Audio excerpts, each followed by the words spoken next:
Kayo po ba mga bossing ko ay merong negosyo? Naku mga bossing ko, kayo merong negosyo, wag na wag kang magpapawala ng dahon na ito. Ano po ba ang dahon na ito? Ito pa mga bossing ko ay dahon ng as is.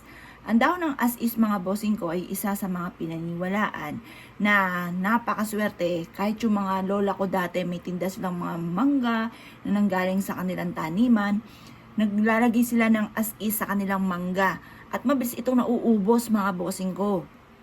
Ubos ng ubos ang paninda. Ngayon pa mga bossing ko, itong ating as is ay damong ligaw lang po ito sa mga millennial dyan na hindi alam yung as is. Marami pa nga din to sa mga bangbang makikita nyo. Namumunga rin ito ng bilog-bilog mga bossing. Ang as is, maaligas-gas yan. Kahit hindi ka na mga bossing ko bumili ng liha, may as is ka lang, pwede na po yan mga boss.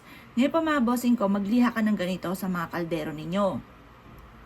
Pwede po yun, kahit di ka na bumili ng as-is kung may tanim kayong as-is.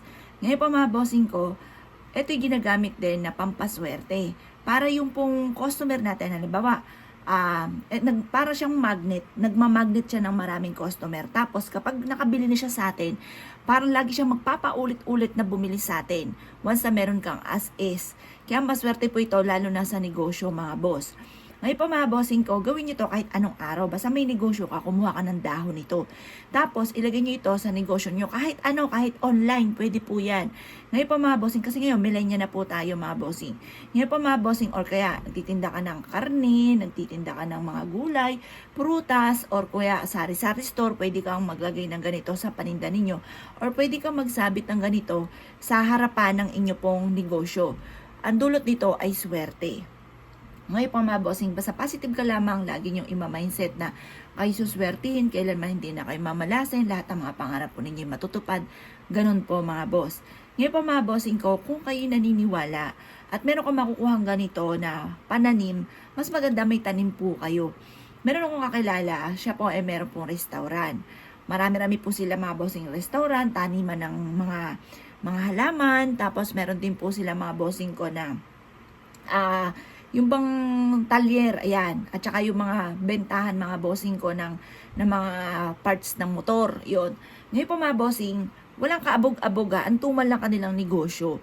Hindi daw niya alam, basta hindi niya pinuputol yung parang damo doon. Yung pala as is mga bossing, alam niyo po ba, mentras daw lumalaki yung as is, mas nag-grow yung kanilang negosyo. Hanggang sa yun, doon na po, pinaniwalaan nila na isa sa mga nagpayaman sa kanila ay ang as is. Yun nga po, sabi ko nga po sa inyo mga bossing ko, yung lola ko, nagtitinda siya ng mga gulay, ng mga prutas. Bata pa lang po, Bagay, hindi ko naabutan yung lola ko. Bata pa lang daw yung mga nanay ko. Ganon. Kaya yung nanay ko, namana rin po niya yung mga pampaswerte. Pagdating sa usapin ng ganyan. Ngayon pa mga bossing ko, proven po ito ha. Basta kung kinaniwala sa ganito, kumuha ka na ng ganito, tapos positive lamang, lalaki yung benta po ninyo. Ganun po lagi. Lagi malaki ang benta, positive lang. Kung kinaniwala at naisyo po itong gawin, huwag na po ay magpatumpik-tumpik pa.